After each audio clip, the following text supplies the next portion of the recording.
Hello tout le monde, on se retrouve aujourd'hui pour une nouvelle vidéo. Donc il s'agit de mon livre Objectif minceur en 12 semaines. C'est un livre qui me plaît énormément.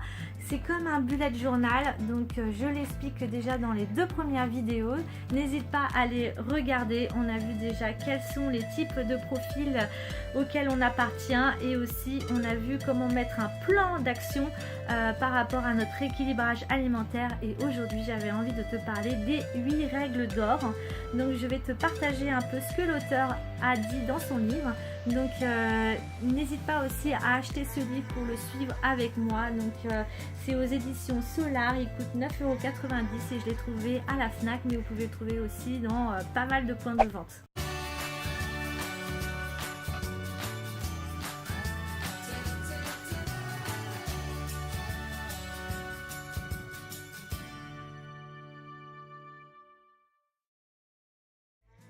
Donc les 8 règles d'or. La première règle d'or, ça va être je vais respecter mes sensations de faim et de satiété. C'est ultra important les amis de respecter son côté faim et satiété. Et j'avoue que c'est un travail de longue haleine. Moi je n'y arrive pas entièrement. Mais j'ai un mari pour ça qui m'aide énormément à me dire tu manges trop vite, tu as déjà fini ton assiette, mâche plus, prends le temps de savourer, voilà, il me dit mais tellement de phrases au quotidien que pour finir des fois ça peut être un peu saoulant, mais en réalité c'est vraiment une aide précieuse. Donc le premier c'est je respecte mes sensations de faim et de satiété. En gros votre cerveau telle une caisse enregistreuse, va comptabiliser les calories ingérées et il nous envoie un signal, de satiété pour indiquer que vous avez assez mangé.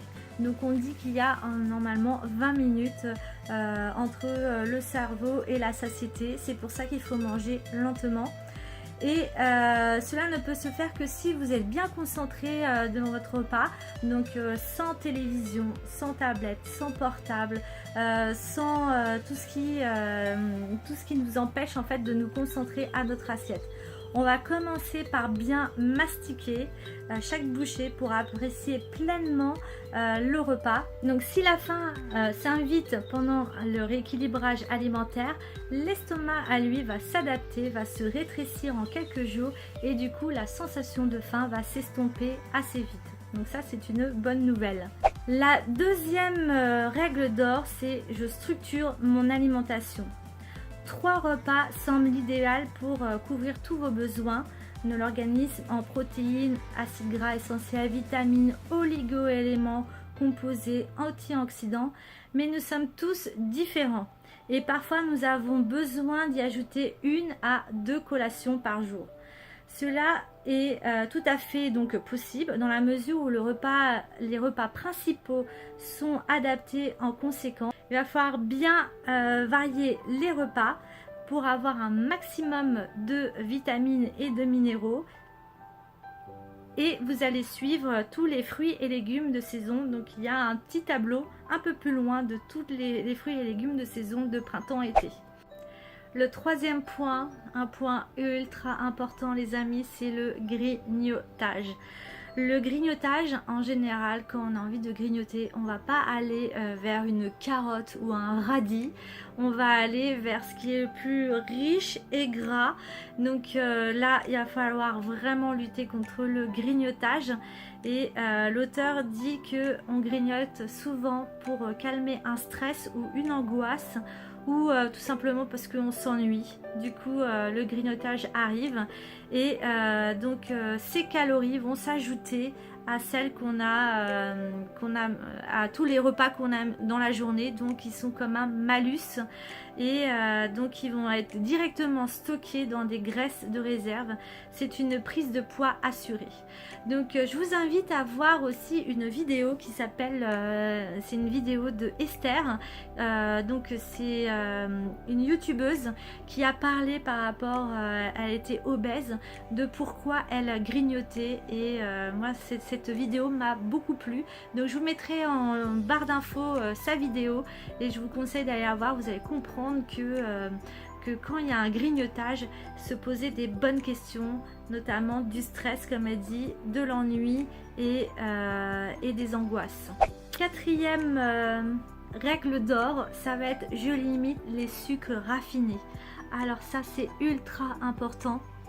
J'aimerais bien vous faire une vidéo, d'ailleurs dites-le moi en commentaire si vous avez envie, parler des sucres parce qu'il y a tellement de choses à dire et d'ailleurs je crois que je ne vais même pas vous demander l'autorisation. Je vais faire des vidéos sur le sucre parce qu'il y a beaucoup de choses à dire et justement ça va avec le livre.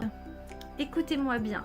Au niveau du sucre, il va falloir arrêter ce sucre blanc que l'on voit partout dans le commerce et moi ça me scandalise. Ce sucre blanc qu'on voit, par exemple le sucre Candy, il est dépourvu de tout ce qui est vitamines et minéraux. C'est un sucre qui a été raffiné. Il est plus facile à travailler dans la pâtisserie, ils font plus rapidement dans le thé, le café, mais il apporte rien au niveau de l'organisme. Donc à la place d'utiliser ce sucre blanc Candy par exemple, vous allez commencer par prendre du xylitol.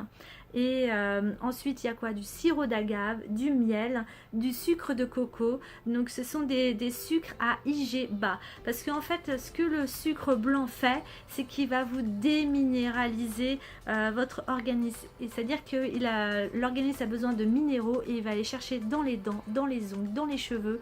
Et du coup ça va vous déminéraliser. Donc là quand on parle de raffinage, l'auteur dit il n'y a pas que le sucre, il y a aussi les farines blanches. Donc au lieu de chercher tout ce qui est blanc, les pâtes blanches, du riz blanc, du sucre blanc, on va commencer à aller dans du complet, là où il y a plus de minéraux, plus de fibres. Donc voilà pour la quatrième règle d'or.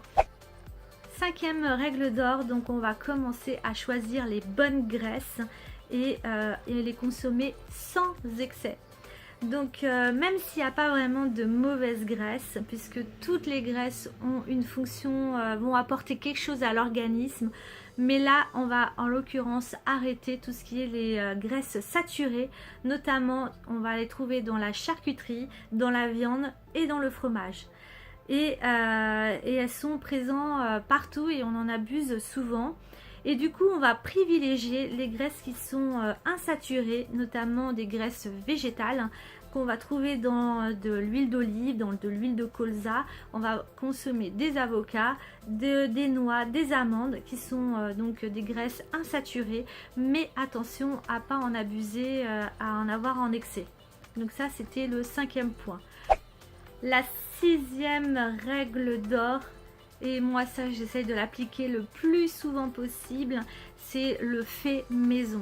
Alors le fait maison, pourquoi? Parce que dans tout ce qui est produits industriels, les produits qui sont déjà tout faits, vous avez du sucre, du gras et du sel en très grande quantité. Vous avez des conservateurs, des exhausteurs de goût, colorants de synthèse, voilà.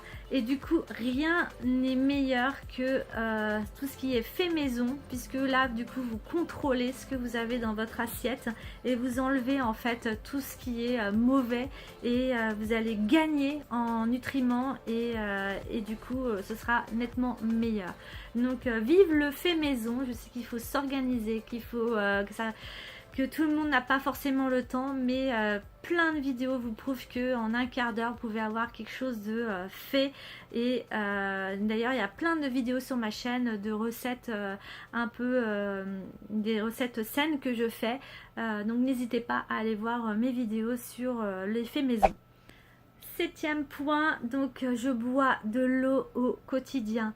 C'est la seule boisson qui est vraiment nécessaire à notre organisme, c'est l'eau bien sûr, mais l'auteur dit qu'on peut aussi privilégier des tisanes et du thé léger, sans sucre.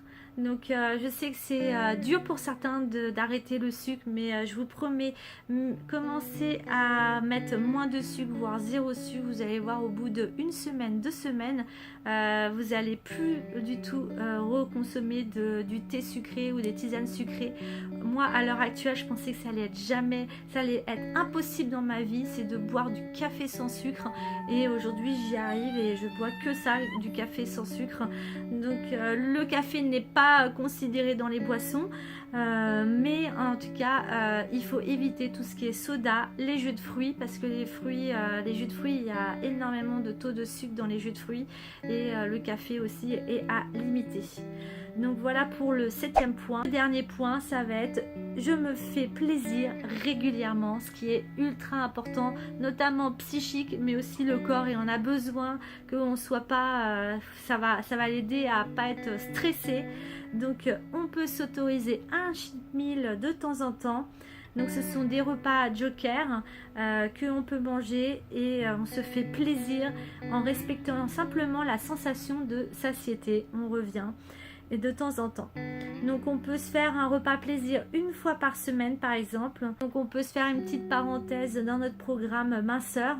C'est pour éviter que la cocotte minute explose et que on arrête de faire notre programme minceur. Donc voilà, j'espère que les 8 règles d'or vous auront plu. Donc n'hésitez pas à acheter ce livre parce qu'il est vraiment formidable. Moi je crois que c'est un de mes livres qui est le plus ludique que j'ai trouvé au niveau du régime minceur. J'aime énormément ce livre. Donc on continue dans le programme du livre. Donc la prochaine fois, je vais vous dire ce qu'on va parler. La prochaine fois, on va parler un peu du petit déjeuner idéal, du dîner et du déjeuner idéal, et donc équilibré. Ensuite je vous mettrai je vous dis pas plus, mais bon, il y aura un peu les fruits et légumes de saison, et on va voir du coup le plan d'action du premier mois, quelles sont les erreurs à corriger. Voilà, donc si ça t'intéresse, n'hésite pas à liker la vidéo, à la partager et à me suivre dans la prochaine vidéo. Donc on se retrouve tout à l'heure pour une prochaine vidéo. Bisous, bye bye.